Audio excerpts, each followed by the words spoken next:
ketika bulan lalu kita sudah membahas tentang al-qiyas.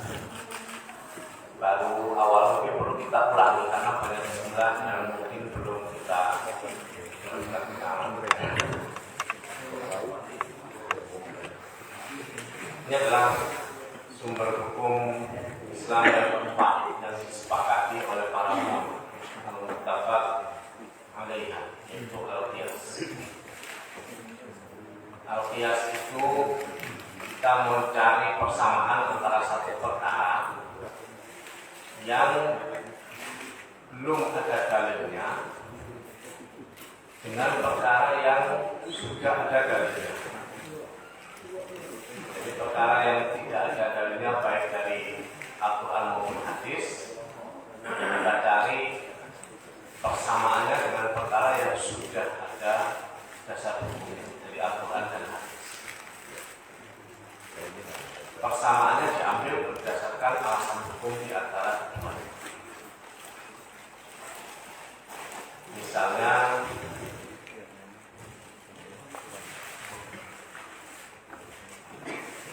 zaman dahulu tidak ada namanya kewajiban zakat untuk tabib. Dulu tabib, zaman Nabi tabib tidak ada kewajiban zakat. Mungkin karena tabib zaman itu murah kan, atau kalau dikumpulkan setahun nggak banyak. Tapi kalau zaman sekarang, dokter itu kira-kira wajib bayar zakat. Nah, kewajibannya dari mana? Tidak ada dalil. Nah, kemudian dikiaskan, dicari bersama ilatnya apa. Nah, kalau ilatnya ketemu, maka dipersama. Di Arab tidak ada kerbau. Nah, kalau kerbau di sana pasti mati dan kuat, ya kan? Kerbau itu butuh pangan air, butuh lumpur. Orang beternak kerbau wajib zakat tidak? Kalau sudah sampai 30 ekor wajib zakat tidak? Kemudian diwajibkan. Tidak ada dalilnya zakat kerbau. Kalau dicari di Quran hadis, zakat kerbau tidak ada. Tapi disamakan, dikiaskan dengan lembu. Di Arab ada lembu.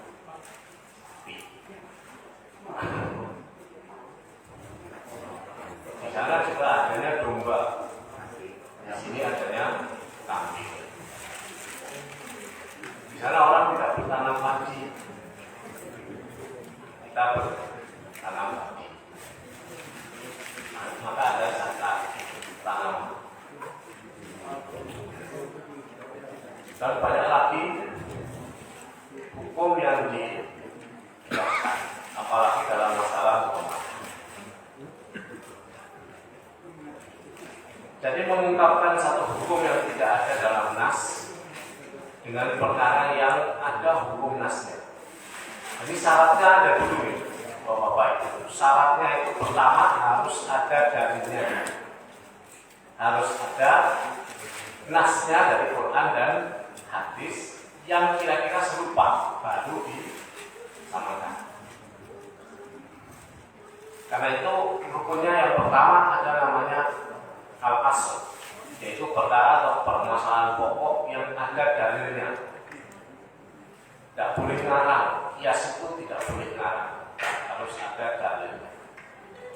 Kemudian al-farqu, yaitu perkara yang belum ada dalilnya. Kemudian al-hukm, yaitu hukum syariat yang terdapat pada al-asl berdasarkan nas. Apakah halal atau haram, apakah wajib atau sunnah atau makruh atau haram.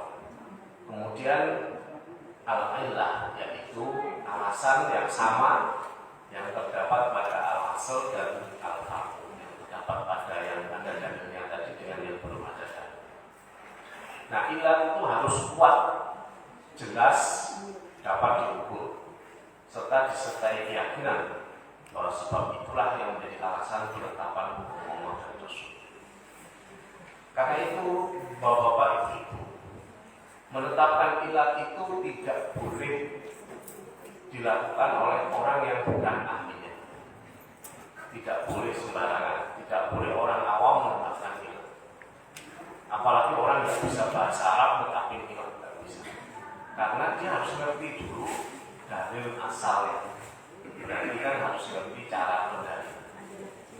Dan sudah dibahas di awal-awal pertemuan kita bahwa berdalil itu adalah ketika orang bisa memahami ayatnya atau hadisnya dari bahasa aslinya, bukan dari terjemahan. Karena Al-Quran itu bahasa Arab, bukan bahasa Indonesia. Terjemahan itu bukan Al-Quran. Terjemahan itu bisa jadi pas, bisa jadi kurang pas. Tapi kalau orang memahami seluruh bahasa, dia bisa memahami maksud yang diinginkan oleh ayat, minimal dari sisi bahasa. Kemudian juga asbabun nuzul, sebab turunnya ayat, asbabul wurud, sebab turunnya hadis, itu dipahami. Kalau tidak nanti bisa salah terang dari itu. Salah terang. Kemudian disebut juga sebagai perkara yang menunjukkan hukum berupa tasbih. Tersyariatkan satu hukum. Jadi jangan sampai kita salah terang. Misalnya ada orang yang menerapkan kalau untuk perkara dalam agama ini janganlah mengikuti golongan yang terbanyak. Dasarnya adalah surat Al-An'am 100 sekian. Padahal ayat itu maksudnya bukan untuk orang mukmin, tapi untuk umat manusia. Kebanyakan umat manusia itu kafir. Jadi jangan ikuti kebanyakan manusia. Tapi kalau umat muslim, ya ikutilah kebanyakan muslim. Masa kebanyakan muslim salah? Enggak logis. Misalnya seperti itu. Dan juga sudah kita bahas contoh-contoh bagaimana kalau asbabun nuzul tidak pas, bisa orang memahami ayat juga tidak pas. Ada orang pernah ngaku jadi nabi karena namanya Nasrullah. Jika jalan Nasrullah itu ada dalilnya kan? Gara-gara namanya terus ngaku jadi nabi. Ya, karena tidak memahami asbabun nuzul. Maka menetapkan ilat juga demikian, harus ada perkara yang sudah ada dalilnya lebih dahulu. Nah, ilat itu adalah yang karena keberadaannya hukum jadi ada. Itu yang terkenal itu ungkapan adalah al-hukmu yaduru ma'illatihi wujudan wa adam. Hukum itu mengikuti ilatnya, wujudnya maupun tidak ada. Kalau ilatnya wujud, hukumnya juga wujud. Ilatnya hilang, hukumnya juga hilang. Contoh nih Bapak, banyak orang yang ini walaupun ini khilafiyah, tapi saya jelaskan ini seperti ini. Banyak orang yang salah menerapkan ketika dia melakukan sholat jamak lis-safar. Dia melakukan sholat jamak lis-safar. Dia melakukan jamak itu karena bepergian. Sekarang pertanyaannya, kalau dia melakukan jamak karena bepergian, berarti dia hanya boleh melakukan sholat jamak itu ketika dirinya berstatus musafir. Benar nggak? Ya kan? Ketika berstatus musafir. Karena orang sholat jamak itu Bisa lisafar, bisa lil masyaqah. Bisa karena bepergian, bisa karena masyaqah yang lain. Kalau orang mengqashar sholat itu karena lisafar, karena perjalanan yang jauh, dia mengqashar. Tapi kalau jamak itu beda dengan qashar. Jamak itu beda dengan qashar. Sebenarnya qashar itu sendiri juga tidak mesti bermakna memendekkan sholat. Qashar itu artinya kan dia mengurangi kewajiban. Jadi sesuatu yang mestinya tadinya tidak boleh, kemudian ada yang menjadi boleh. Termasuk sholat qashar itu sholat khauf.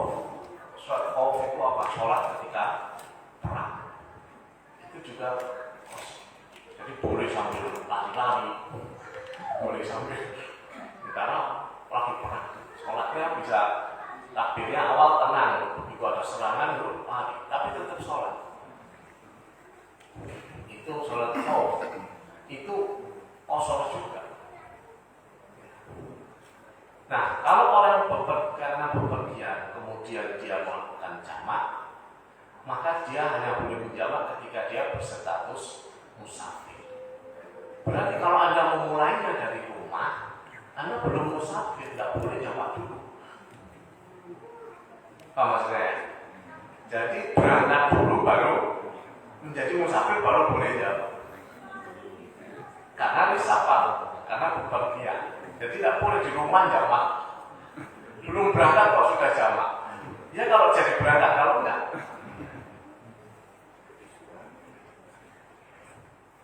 Udah sholat jamak qashar, tiba-tiba wah nggak jadi ini. Ternyata mobilnya mogok. Nggak jadi berangkat aja bisa jamak nggak bisa. Karena dia belum berstatus. Maka berangkatlah dulu. Nanti cari masjid yang di mana nih, nah sholat jamak qashar. Atau kalau pakai kereta ya sholat di stasiun. Nah, Anda pasti sudah musafir di sini.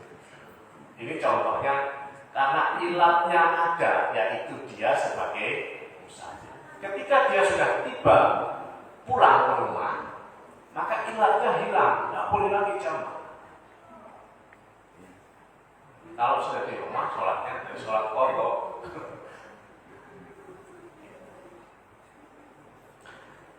Kecuali kalau jamaknya bukan karena safar.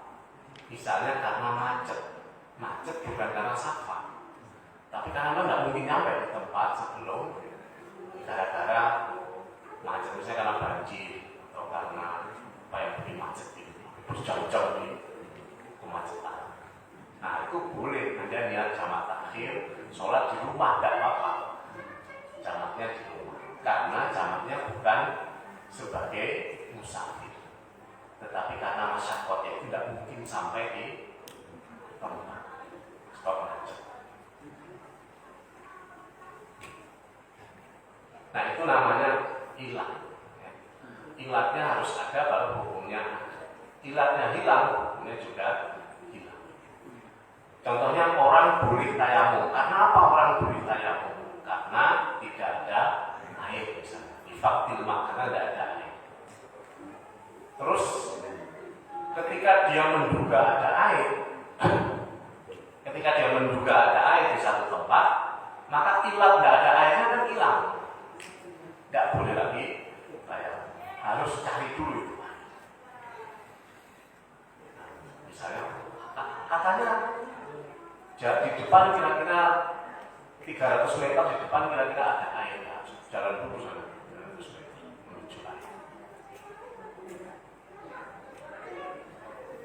Demikian pula orang sakit tidak boleh kena air, boleh tayamum. Begitu sembuh dia tidak boleh lagi tayamum karena ilatnya sudah hilang. Maka al-hukmu yaduru ma'a ilatihi wujud dan waktu. Hukum itu mengikuti adanya ilat itu, wujudnya maupun tidak ada. Kemudian kita harus bisa membedakan antara ilat dan sebab.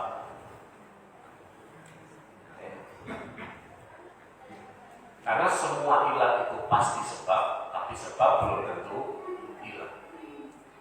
Contoh sebab belum tentu ilat itu misalnya Kalau kita mau sholat subuh harus menunggu terbitnya fajar.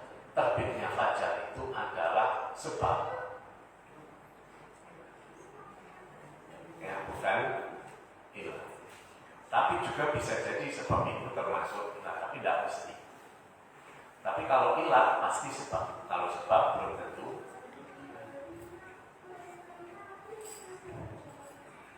Sholat duha, kenapa sholat duha? Karena matahari sudah setinggi tombak, sudah lewat setinggi tombak. Kita bisa melakukan sholat duha. Matahari lewat setinggi tombak itu sebab, ya, bukan kita. Kemudian ada hikmah. Hikmah juga bukan ilah. Hikmah itu adalah perkara yang menjelaskan hasil atau tujuan dari satu hukum. Kalau ilah itu ya tadi sudah kita coba. Misalnya kemudahan dalam beragama adalah hikmah. Hikmah dari keringanan yang diberikan oleh syariat. Yuridullahu bikumul yusra wala yuridu bikumul usra. Jadi perkara agama ini jangan dipersulit. Karena apa? Yuridullahu bikumul yusra. Allah itu menghendaki yang mudah bagi kalian. Kalau tidak bisa sholat sambil berdiri ya boleh, sambil duduk boleh. Kalau bisa sambil duduk tiduran boleh. Karena agama itu mudah, tidak dipersulit. Orang kaya wajib zakat. Kalau tidak kaya tidak wajib zakat. Agama itu mudah. Orang mampu wajib pergi haji, tidak mampu tidak wajib.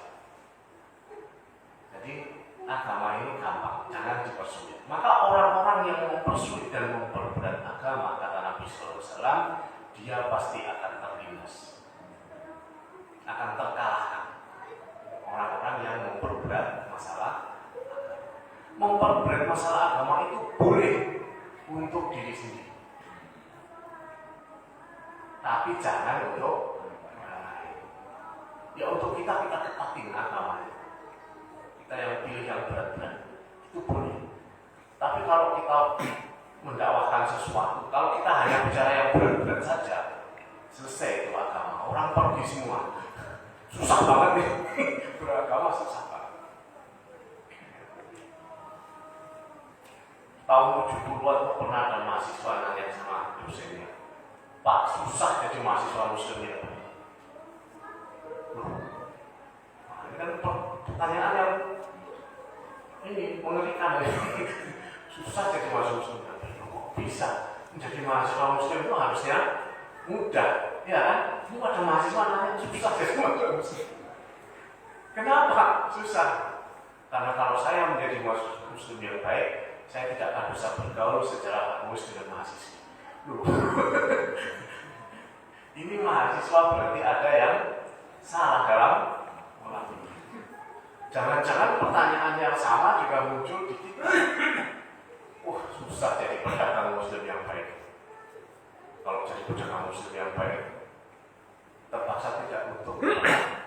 Kalau ingin untung banyak, terpaksa jadi pedagang muslim yang kurang baik. Kalau ingin jadi pedagang muslim yang baik, nanti pedagang muslim yang begitu terus. Maka susah kalau gitu.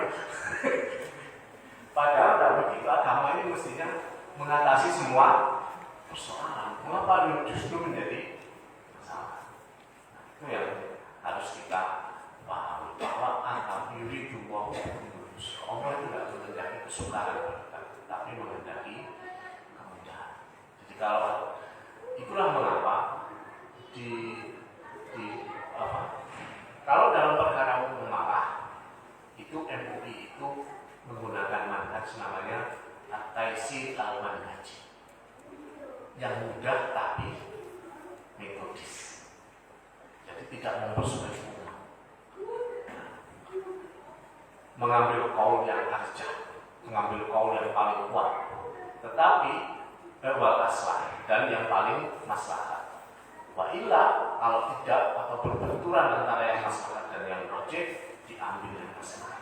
Kenapa? Karena al-aslu fil muamalah al-ibah. Karena yang asal dari muamalah itu beda dengan perkara ubudiyah. Kalau dalam ubudiyah ada kemudahan-kemudahan juga.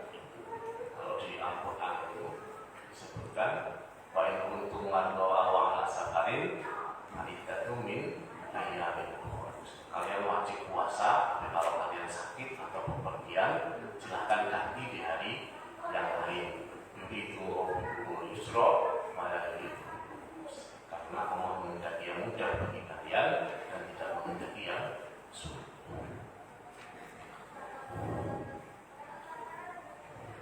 Nah, bagaimana kita mengetahui ilah? Nah, tentu tidak mudah mengetahui. Yang pertama pasti al-mansus, yaitu yang ada nasnya, yang ada nasnya.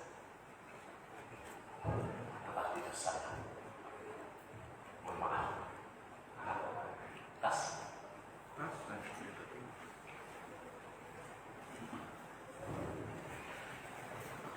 Al-mansusoh itu apa? Al-mansusoh itu ilat itu diterangkan sendiri oleh nas, yakni Al-Quran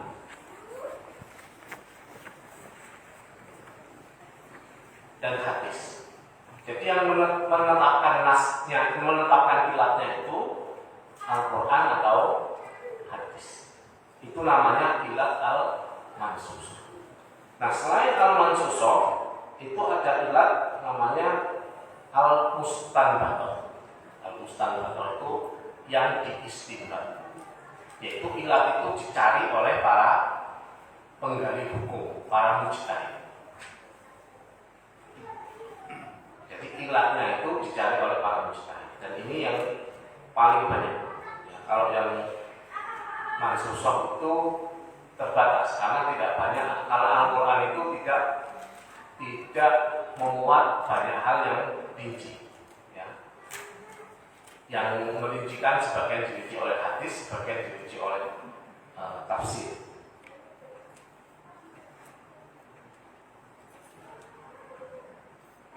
Nah, saya beri contoh di surah An-Nisa ayat 165.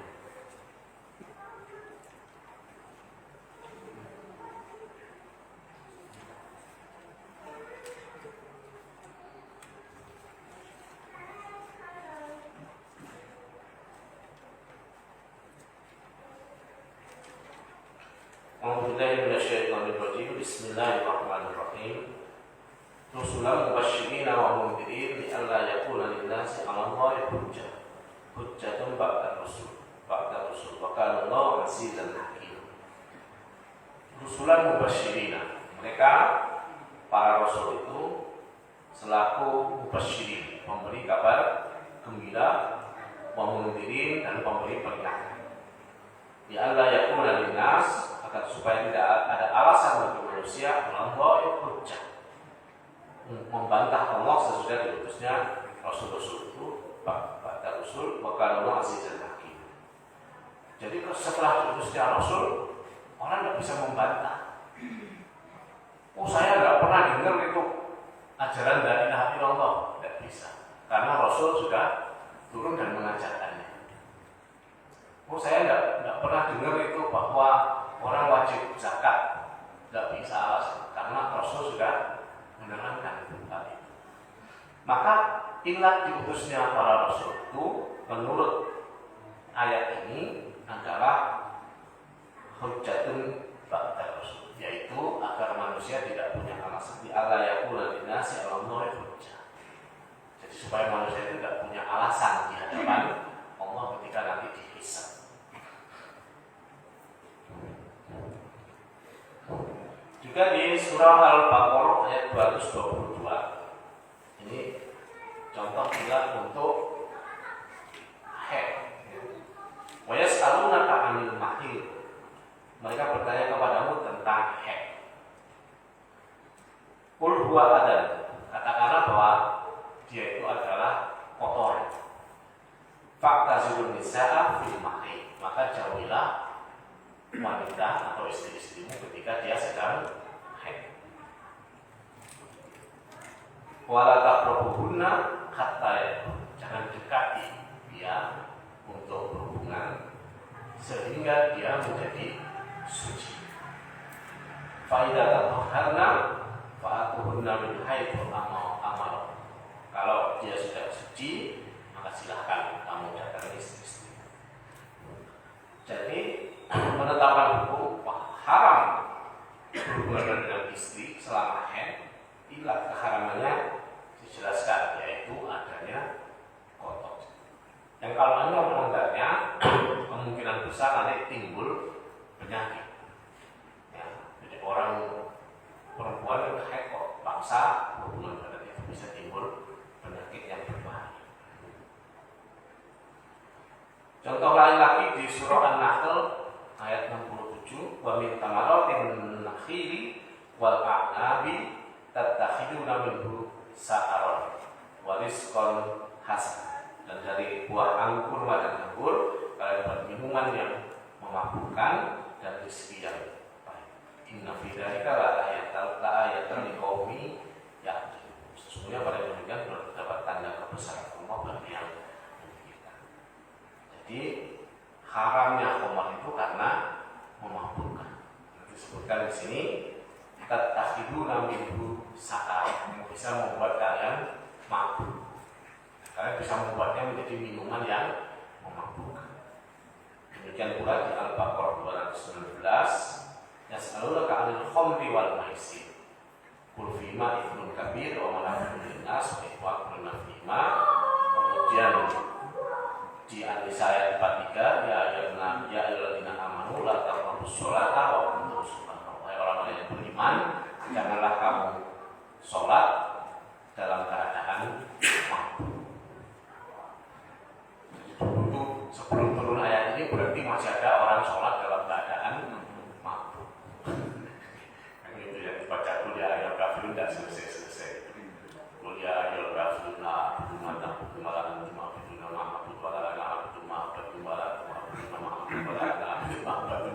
karena dia mabuk jadi imam lagi. Tidak selesai. Maka dilarang. Kemudian ada larangan yang tegas di Al-Maidah ayat 90, ya ayyuhalladzina amanu innamal khamru wal maisiru wal ansab wal azlamu rijsun min amali syaitan fajtanibuhu la'allakum.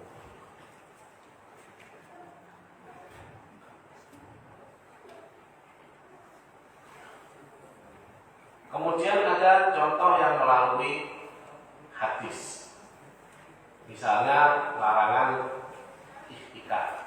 Ihtikaf itu apa? Ihtikaf itu menimbun barang. Menimbun barang itu sudah dilarang oleh Rasulullah SAW. Nah, Rasulullah SAW anil ihtikaf. Rasulullah SAW itu melarang menimbun barang. Itu luar biasa konsepnya Nabi SAW. Sampai masalah menimbun barang juga dibahas. Nah, kenapa? Karena menimbun barang, kemudian menunggu harganya naik, kemudian baru dilepas, itu membuat orang lain menderita. Ya, itu namanya perbuatan yang dolim. Ya. Bahkan Nabi SAW bersabda, man ihtakaro hakrotan yuridu ayyirliya biha ala muslimin fawwahor. Barang siapa yang menimbun barang terhadap kaum muslimin agar harganya menjadi mahal, maka ia telah melakukan dosa. Jadi mestinya itu kalau kita mau mestinya kalau ada masalah penimbunan itu ya, mestinya ini yang dibaca, disampaikan oleh pemerintah itu ya, pemerintah harus bacakan hadis ini. Bahwa menimbun barang itu tidak oleh Allah. Tetapi hukum menimbun itu harus ditafsir. Ya, bila tujuan dari menimbun itu adalah agar harganya menjadi mahal, maka haram. Kenapa? Karena ilatnya apa? Ilatnya adalah agar harganya menjadi mahal. Tapi ada menimbun barang yang tidak haram. Contohnya apa? Contohnya diterangkan juga di dalam Al-Quran di surah Yusuf. Nabi Yusuf alaihissalam itu menimbun barang, tapi tujuannya bukan untuk menaikkan harga, tapi untuk menjaga kelangsungan kehidupan rakyatnya untuk masa 7 hari waktu. Ya kan? Tujuannya bukan untuk kepentingan pribadi, untuk membuat harga barang menjadi naik. Sebab kalau semua ikhtikar itu haram, maka perbuatan Nabi Yusuf menjadi haram. Padahal nggak begitu. Ya kan? Nabi Yusuf ini menimbun. Sama juga, kalau ada kebijakan negara untuk kemaslahatan rakyatnya, menimbun barang untuk keselamatan rakyatnya, boleh. Misalnya bulog itu kewajibannya menimbun barang. Tapi tujuannya tidak agar harga naik, justru agar harga bisa turun ketika harga tinggi itu disalurkan pada harga yang rendah. Itu boleh. Karena ilatnya apa? Ilatnya adalah menaikkan harga.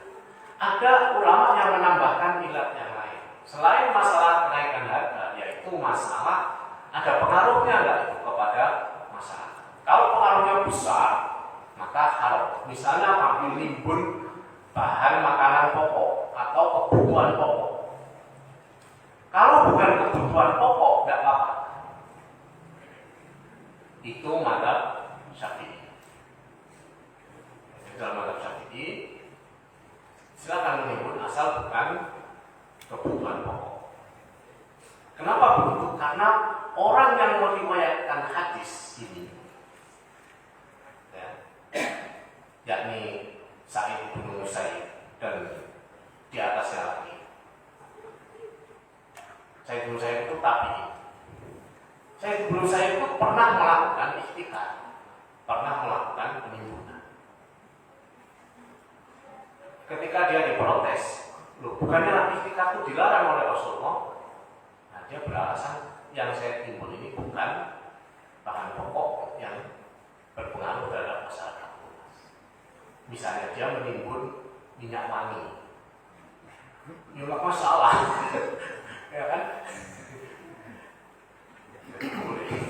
Kalau dia tidak ada. Nah, kalau Imam Suyuti menjelaskan yang penting tidak mengganggu kemaslahatan umat Islam. Kalau mengganggu kemaslahatan Islam, membuat masyarakat tidak maslahatan Islam, maka hukum menimbun itu menjadi haram. Nah, ini kan bicara ilah, ya kan? Alasan hukumnya ini apa? Tapi yang disebut di hadis ini adalah apabila dia menimbun itu dengan tujuan disebutkan oleh Rasulullah SAW agar harganya menjadi mahal, agar harganya menjadi mahal, itu menjadi haram.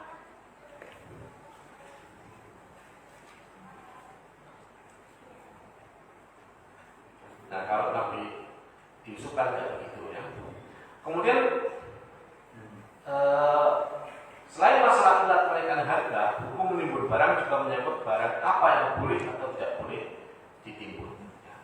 Imam An-Nawawi menyatakan hadis di atas menunjukkan jelas-jelas haramnya ikhtikar.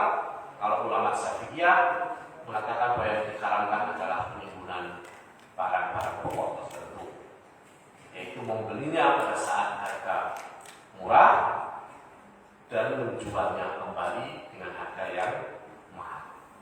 Dia tidak menjual pada saat itu, melainkan dia simpan sampai harganya melonjak. Tapi bila dia mendatangkan barang itu, misalnya dari kampungnya, atau membelinya pada saat harga murah, kalau dia menyimpannya karena kebutuhan, atau yang menjualnya saat itu juga, maka tidak termasuk ikhtikar yang diharamkan. Misalnya kalau dia ada pengiriman barang dari kampung ke kota, ini kan ada biayanya, ya kan? Ada biaya pengangkutannya, distribusi orang yang ngangkat-ngangkatnya dan sebagainya.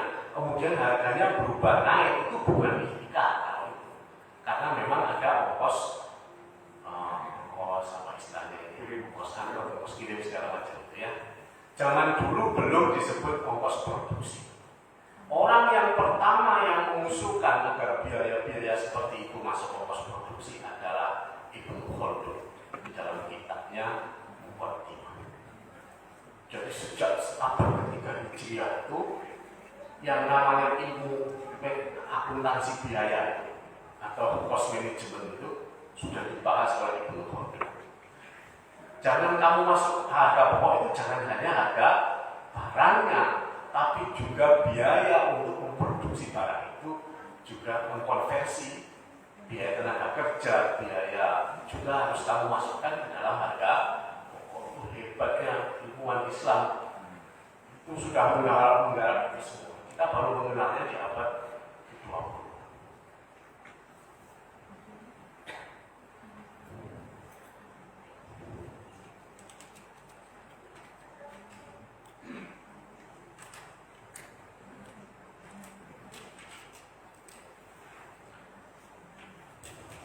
Nah, kemudian ada lagi masalah isbal. Isbal itu apa? Memanjangkan kain sampai melewati mata kaki. Itu ada larangannya. Jadi kalau Anda memakai celana melewati mata kaki itu hukumnya makruh. Makanya banyak saudara-saudara kita itu yang pakai celana itu sampai tinggi gitu ya, karena mereka berpandangan itu hukumnya haram.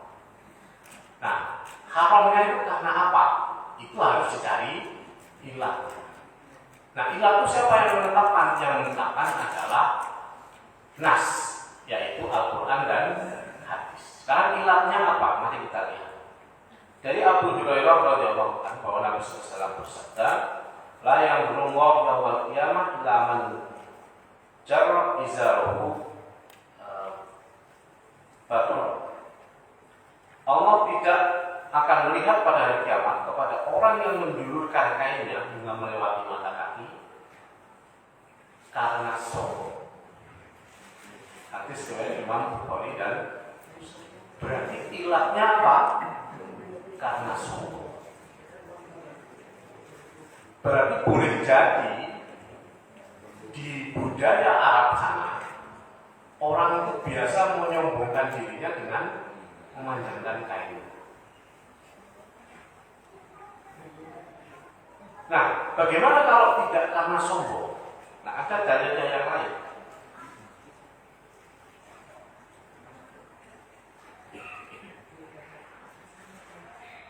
Dari Abdullah bin Amr an Nabi sallallahu alaihi wasallam qala man jara saubahu khuyala lam yanzurullah ila yaumil qiyamah. Barang siapa orang yang memanjangkan kainnya karena dia sombong, maka Allah tidak akan melihat dia di hari kiamat. Berarti kembali lagi karena sombong. Kemudian ada yang bertanya. Siapa yang bertanya? Yang bertanya adalah Abu Bakar. Abu Bakar bertanya, ya Rasulullah, inna ahla syaqi izari yastarhi illa an ata'ahada dzalik.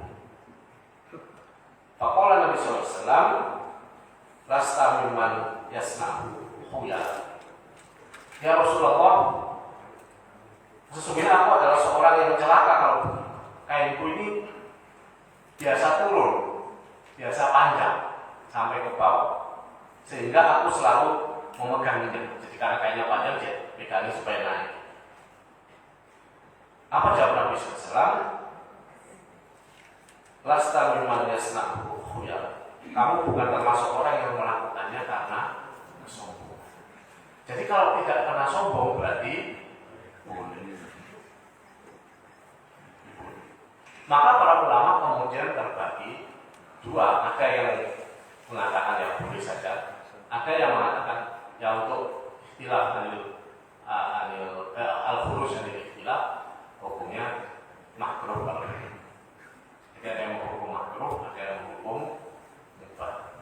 Nah, sebagian kecil ada yang menghukum haram. Kalau haram itu pasti dia pakai ini.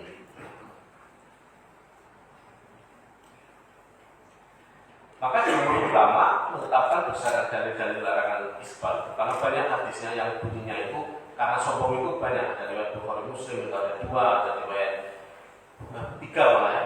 itu semuanya menyebut kata sombong. Kemudian ada riwayat Ahmad, riwayat Nasai dan lain-lain itu juga menerangkan dengan ceritanya Abu Bakar tadi. Itu juga ada juga di Bukhari Muslim juga. Maka ada konsep begini Bapak Ibu sekalian. Sesuatu itu kalau umum harus dicari mukoyat. Kalau ada mukoyat yang dari nas, maka koyat itu dipakai. Jadi dalil global itu harus dibatasi dengan dalil spesifik. Kalau ada dalil global, ada dalil spesifik, maka yang spesifik ini membatasi yang global. Jadi jangan Anda bikin sesuatu yang ada spesifikasinya. Orang Nabi sudah mengkhususkan, jangan Anda mengumumkannya. Jangan membikin sendiri. Kan sudah ada keterangannya dari nas bahwa alasan hukum di sini adalah karena khuyala, yaitu kesombongan. Jadi secara umum isbal itu dilarang haram, namun ada sebab yang melengkapinya, yaitu karena sombong. Ilat larangan isbal adalah sombong. Bila isbal itu disertai dengan kesombongan, maka haram hukumnya. Apabila tidak, maka ada yang berpendapat makruh, ada yang berpendapat mubah. Nah itu konsep fikih itu. Nah bagaimana kalau sebaliknya orang yang meninggikan celananya karena sombong? Ya dosa juga. Karena pada dasarnya sombong itu haram. Ya kan? Pada dasarnya terus innallaha la yuhibbul mutakabbirin. Sesungguhnya Allah itu tidak suka dengan orang-orang yang sombong.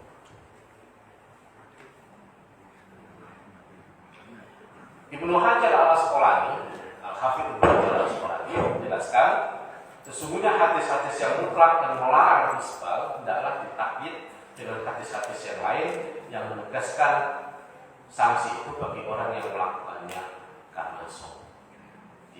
Beliau menjelaskannya di kitab Fathul Bari, juga di Syekh Wahbah Ismail juga menjelaskan yang sama di kitab Ushul Fiqh Islami.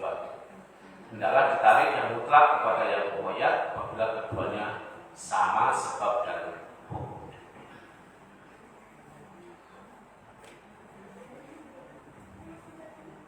Nah itu contoh. Kemudian contoh lain, larangan durhaka. Surat Al-Isra ayat 23, wala taqul lahuma uffin. Jangan kamu berkata kepada kedua orang tuamu berkata saja, tidak boleh. Tidak bolehnya itu karena apa? Kalau kita hanya mengikuti nas itu saja, tidak boleh. Berarti yang lain boleh, ya kan? Berkata yang lain yang keras selain berarti boleh. Padahal tidak begitu. Wala taqul lahuma uffin itu berarti larangan durhaka kepada kedua orang tua. Jangankan yang keras-keras, yang saja tidak boleh, apalagi yang lebih dari itu. Maka hukum durhaka kepada orang tua itu mengikuti ilat. Jadi jangankan yang lain pun menjadi juga tidak boleh, menjadi hak. Nah itulah Bapak Ibu, ilat namanya al-mansusiyah. Kemudian ada ilat al-mustanbath. Mungkin kita akan bahas ini di sesi berikutnya, yaitu yang dari istinbat hukum. Ya. Seperti tadi, sebenarnya istinbat hukum tadi itu ada contohnya, yaitu yang ihtikad tadi. Itu istinbat hukum ya. Ihtikad itu kan menimbun tadi. Ada yang beralasan karena harga pokok dan sebagainya. Barang pokok dan sebagainya. Nah, ada beberapa contoh kias. Nanti kita bahas. Ada kias haramnya minyak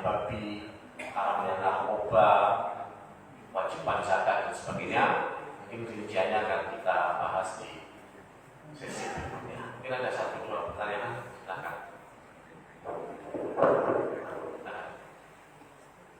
Assalamualaikum warahmatullahi wabarakatuh. Maaf, tak mungkin dulu sudah disampaikan, tapi mungkin saya nggak hadir.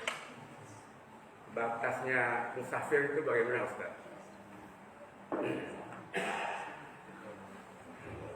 Baik, batasnya musafir.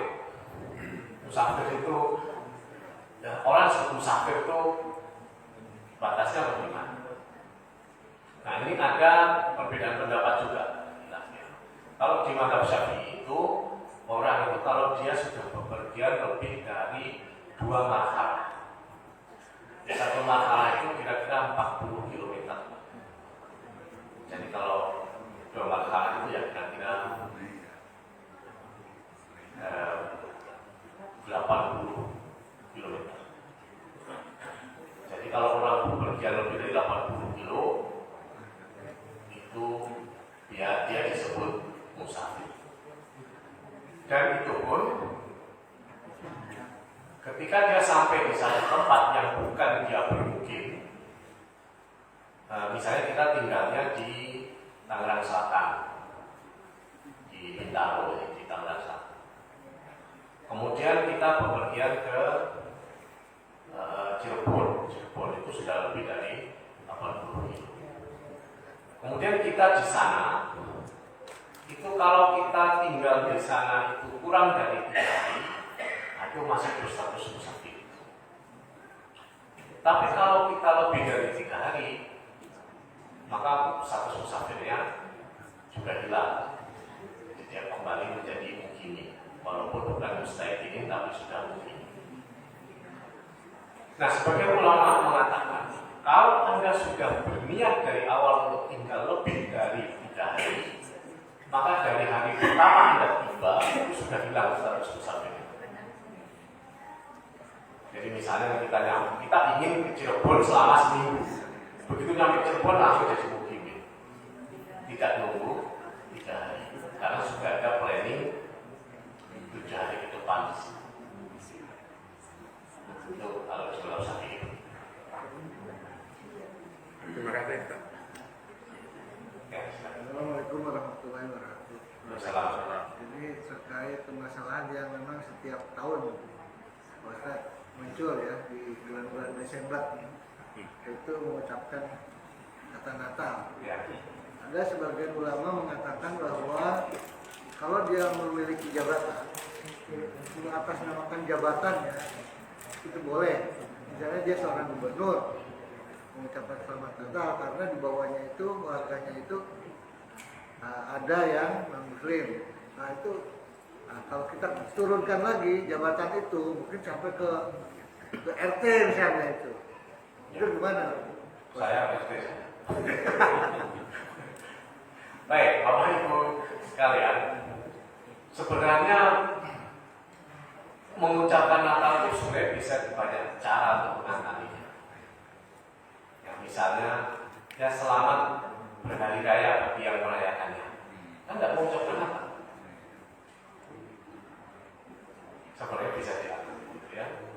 Tapi mengucapkan selamat Natal sendiri itu memang ada 2 pendapat. Jumhur ulama mutaakhirin, karena problem ini ada di akhir, itu membolehkan mengucapkan, itu kebanyakan ulama, terutama ulama negara-negara lain selain Indonesia, kecuali Saudi Arabia, karena di sana mengharamkan. Kalau ulama di Indonesia itu kebanyakan mengharamkan mengucapkan selamat. Alasannya adalah khawatir nanti akidahnya terganggu. Sedangkan alasan yang membolehkan itu juga sama alasannya. Alasannya begini. Loh, orang Islam itu sudah punya akidah sendiri tentang Nabi Isa alaihissalam. Kita itu sudah punya keyakinan sendiri tentang mengucapkan selamat Natal itu tidak ada pengaruhnya terhadap akidah. Karena apa? Karena kita sudah punya keyakinan sendiri tentang Nabi Isa. Itu Itu alasannya yang membolehkan. Maka ulama-ulama internasional, khususnya dari Al-Azhar, Mesir, itu membolehkan mengucapkan selamat. Nah, kalau di kita kebanyakan melarang, ya, mengharamkan. Ya, silakan Bapak Ibu mau ikut yang mana. Kalau saya sendiri pribadi, saya ikut yang mengharamkan. Saya pribadi ikut yang mengharamkan.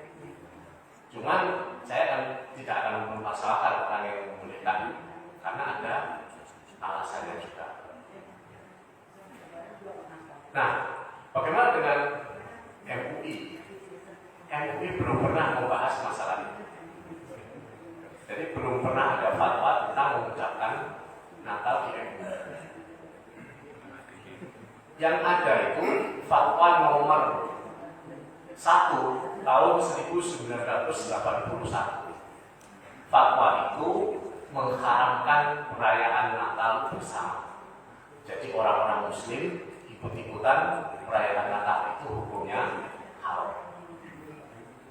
Nah, fatwa itu kemudian dipakai oleh sebagian ulama untuk mengkiaskan.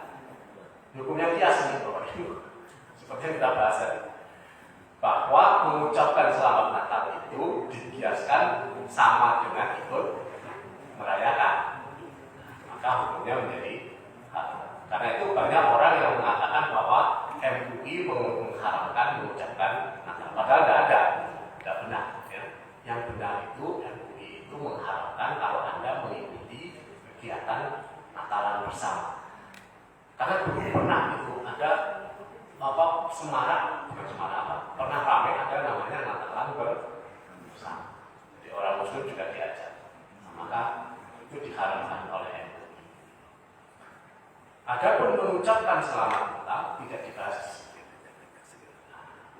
Karena itu salah satu ketua MUI, yaitu Pak Din Samsudin, itu menjelaskan bahwa ketika dia menjabat ketua MUI, bahwa fatwa nomor 1 tahun 81 itu tidak bicara tentang mengucapkan selamat Natal, tapi bicara tentang Natalan bersama. Jadi beliau termasuk orang yang membolehkan mengucapkan selamat Natal. Nah, kemudian di tahun 2016 keluar fatwa lagi dari MUI. Tahun 2016, di 5 tahun yang lalu ya. Fatwa nomor 56 tahun 2016. Itu larangan menggunakan atribut Natal. Kenapa? Karena banyak pegawai-pegawai yang dipaksa untuk menggunakan atribut Natal. Pegawai di banyak perusahaan disuruh pakai topi Santa Claus, disuruh pakai pakaian Santa Claus, disuruh ya macam-macam pakai atribut Natal itu ya. Nah itu kemudian dikeluarkan fatwa itu untuk melindungi mereka. Tapi kembali lagi tidak ada ini dengan ucapan Natal dan difatwakan. Jadi sampai sekarang MUI belum pernah mengeluarkan fatwa tentang mengucapkan selamat. Nah silakan Bapak Ibu mau berkemana, tapi yang jelas ya kalau untuk hati-hati ya carilah cara. Kalau ingin mengucapkan carilah cara yang lain seperti tadi selamat berhari raya merayakannya. Kan tidak ada masalah kalau itu kan, karena berhari raya bisa berhari raya apa saja terserah ya berhari raya gitu kan. Jadi kita tidak menyebutkan kata karena yang dipersoalkan di dalam pengucapan itu kan kata Natal itu kan. Kalau kata itu tidak muncul kan tidak ada masalah. Jadi ilatnya itu kan kata Natal. Kalau bagi yang mengharamkan. Begitu Pak? Ya. Ya, sedikit lagi Pak. Ya saja. Ya kan ada yang mengatakan begini. Kalau kita mengucapkan sesuatu yang setelah itu mengatakan itu bukan bohong kan misalnya. Selamat Anda atas sukses Anda udah S1 misalnya. Bohong ya. Gitu kan nggak boleh juga ngomong begitu misalnya Natal. Sudah saya tidak kan gitu. Artinya ucapan itu harus menyatakan bahwa kita tuh menyatakan selamat bahwa betul-betul Natal itu ada gitu kan gitu. Nah itu yang jadi masalah kan gitu yang sering. Ya itu alasan bagi yang mengharapkan. Alasan bagi yang mengharapkan. Ya benar. Benar. Waalaikumsalam. Mengenai penimbunan barang. Kalau kita lihat hasil pertanian ini umumnya kalau nggak ditimbun itu harga memang turun anjlok, apalagi panennya itu bertepatan pada musim-musim hujan. Dengan kondisi kayak gitu bagaimana kita ini Ustaz? Apakah kemudian juga kalau langsung jual kita di sana itu kita proses dulu kita membeli barang-barang panen itu dan panennya serentak jadi harga jatuh untuk mengatasi itu kita kita beli barang-barang itu jelas penurunannya menunggu kondisi cuaca yang memungkinkan dan harga yang memungkinkan. Baik Bapak, jadi harga itu kan ada harga yang normal. Yang dilarang itu kalau harganya sudah abnormal. Kalau masih dalam batas normal tidak apa-apa. Orang bisnis itu kan ya harga bisa naik bisa turun. Tapi sepanjang harga itu normal, nah masalah begitu nggak normal, nah itu itu yang kita. Misalnya nih, harga telur itu sekilo normalnya berapa sih? 22.000 sampai 25.000 sampai 28.000 masih normal. Kalau sudah 1 kilo telur itu harganya 100.000, nah itu tidak normal. Maka kalau dalam batas seperti itu nggak apa-apa. Kan masih tidak membuat orang masyarakat juga, tidak membuat orang menjadi makmur. Naik itu naik yang normal, nggak apa-apa. Kalau naik nggak normal lagi.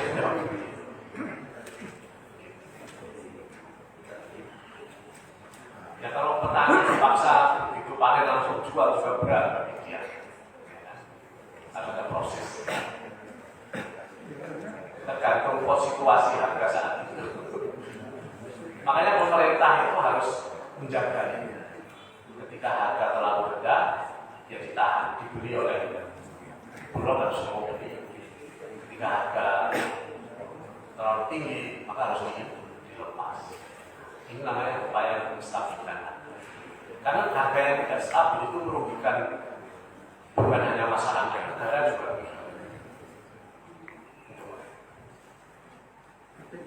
Biasanya namanya khusus mengenai padi. Kalau padi ini kan dia panennya serentak. Ya. Dengan panen serentak ini harga pasti jatuh. Pasti jatuh. Dengan kejatuhan ini kita berusaha untuk membelinya sehingga nanti diharapkan harganya normal kembali. Jadi dengan situasi yang harga jatuh itu kita borong agar dia kembali, kemudian kita tunggu prosesnya dengan harga stabil. Dan itu pasti dilakukan oleh kalau dilakukan dari pemerintah dulu itu nggak mungkin. kurang ya. Karena Bulog itu sepanjang tahun hanya bisa membeli 7%. Jadi tetap jatuh ya. Jadi dengan kondisi itu kita berperan untuk menstabilkan ini. Gimana? Ya. Baik, bisa dipahami bahwa ada dua kepentingan ya, kepentingan petani dan kepentingan pembeli gitu ya.